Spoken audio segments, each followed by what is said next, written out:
They called the police on me for trimming my hedges at 8 in the morning, and yes, I mean that literally two squad cars' lights flashing the whole embarrassing parade. I stood there with a trimmer in my hands, birds in the hedges sun, just pulling itself over the roofs, and thought, how did my Saturday become a crime scene? By the time the uniforms parked in front of my mailbox, I already knew this wasn't going to be about noise. It was about control and about someone finally showing a face that had forgotten how to be neighborly. My name is Harold Thompson. I'm 72, retired from teaching high school history, and I've lived on Sunny Meadows for more than 20 years. My wife Margaret used to do most of the gardening she had this way with soil, like it remembered her. And after she passed, the yard became the thing that kept me tethered. The hedge trimmer is frankly a link to her Saturday mornings, or when I feel closest to her coffee on the porch, the electric trimmer humming like an old friend. So why would a neighbor call the cops on a man pruning his bushes?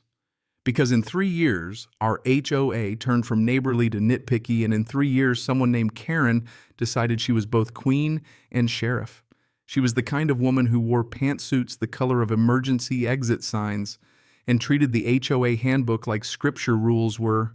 Her sermon enforcement was her ministry, and the small cruelties fines for garden gnomes' accusations about a blue door became her proof of righteousness. It began to get personal the day I mowed the lawn for Jessica, a young single mom down the street who worked herself raw to keep her little home together. Her grass was long, and Emma, her 8-year-old, loved to help, so I thought I'd give a hand.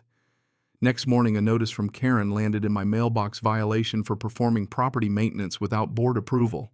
Buried deep in the bylaws was a clause meant to stop unlicensed contractors, a sensible thing, but she used it to stop neighbors. After months of petty punishments, the neighborhood softened into quiet compliance. People stopped chatting over fences. Block parties faded. Everyone checked the handbook before they planted anything. Fear had a way of making people small. Still, some of us tried small acts of resistance, a covert extra gnome here, a defiant hoop there.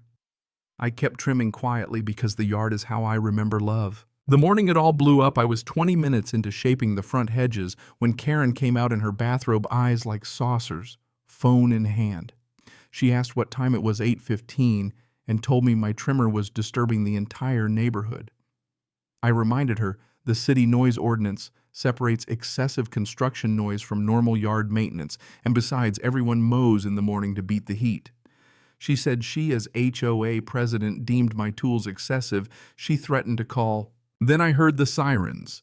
2 police cars barreled down our quiet street and parked in front of my house. The flashing lights on a Saturday morning are a kind of humiliation you never prepare for. Officer Martinez, calm, seasoned, kind, approached first and asked what was happening. Karen, now in a pantsuit that made her look dangerous and official, insisted I was breaking the law.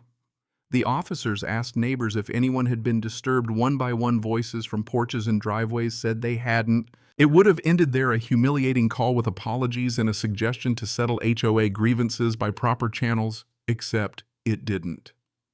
Mrs. Chen stepped forward and began listing other times Karen had used her authority to bully people. The police listened, penning notes.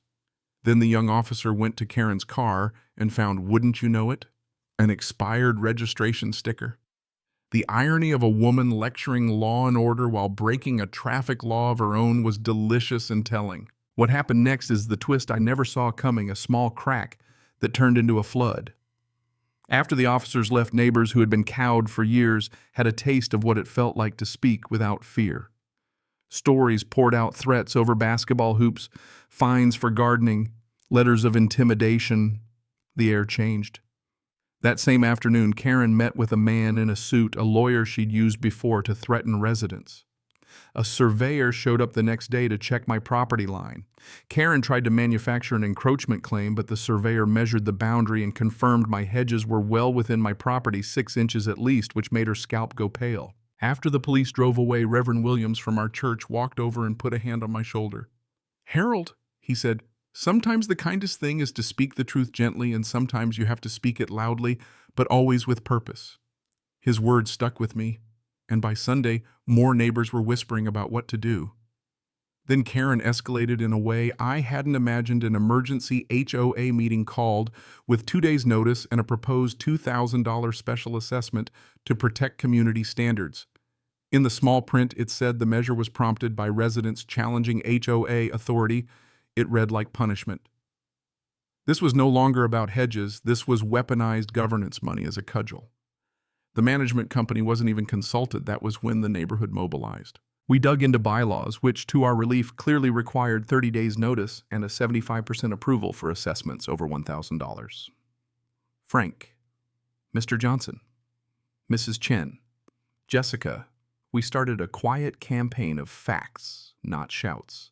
The management company, when contacted, was as stunned as the rest of us and sent Linda Hernandez, a composed woman who carried the actual authority we'd lacked. At the emergency meeting, which by then had swelled with residents, she walked to the front and calmly announced to the room that her proposed assessment was necessary to protect property values and community standards, and that she had acted in good faith. The room changed in a heartbeat. Fear receded and outrage rose. People who had been silent for years stood and told their stories, and Karen, faced with a ledger she couldn't scrub clean, with sermons crumpled. Her lawyer shuffled papers and left. Summit Management took over the HOA temporarily and ordered an audit. They canceled the special assessment on the spot. Karma, when it comes, often arrives in paperwork, and auditors slow, tedious, and utterly unforgiving. I could have gossiped about the satisfaction of seeing the woman who'd terrorized neighbors packing up and putting her house on the market, but the complete ending was quieter. At the meeting, I walked to the front and said something that surprised even me. Being in charge means serving people, not controlling them. It was a lesson I had learned teaching history. Revolutions are often the sum of small acts, and a lesson Margaret had taught me by tending roses and forgiving small slights. People listened, and for the first time in a long while, the word community felt like a promise again. After the audit, the HOA repaid misused funds. We rewrote the rules to make them reasonable, and we replaced a culture of fear with a short list of common-sense expectations. Be reasonable, be neighborly, help where help is needed. We created a small fund for struggling residents to keep homes safe and tidy without punishment. Jessica stayed, and she didn't have to choose between her daughter's school supplies and a punitive fee. We held new elections. Mr. Johnson president, Mrs. Chen vice, and turnout was enormous. People showing up because their quiet lives had been interrupted by something bigger than hedges. A few weeks later, I found a handwritten letter from Karen in my mailbox. She said she'd been seeing a therapist and was trying to understand what drove her to control others. She apologized, and I realized that change can start in private as well as public. The moral, and yes, I sound like a retired teacher pointing at the blackboard, landed for me in the middle of that storm. Loud and clear rules are tools, not trophies. And the minute you treat them like thrones, they start ruling people instead of serving them. Kindness and courage aren't mutually exclusive. Sometimes you have to be kind and firm at once. I tried to live both. I reached out to Karen before the meeting genuinely because I wanted to heal, and when that failed, I stood with my neighbors, standing up for each other. The satisfying part. The catharsis came in small Saturday mornings afterward when Mr. Johnson mowed across the street, Mrs. Chen coaxed gnomes into new positions with theatrical bows, and Jessica taught Emma how to weed without fear of a notice. The neighborhood's laughter returning like seasonal sunlight. I bent down to plant a pot Emma brought me, and she called me a hero. I told her plainly the heroes were the neighbors who finally spoke, not just me. Still, it felt good. So here's the question I want to leave you with. When someone in a small community starts using rules to control and punish, what is the right response? Forgiveness, legal action, community organizing, or quiet resistance? Is it ever wrong to call for someone's removal when they're abusing a position meant to serve others? Drop your city and state in the comments. Tell me what you'd have done.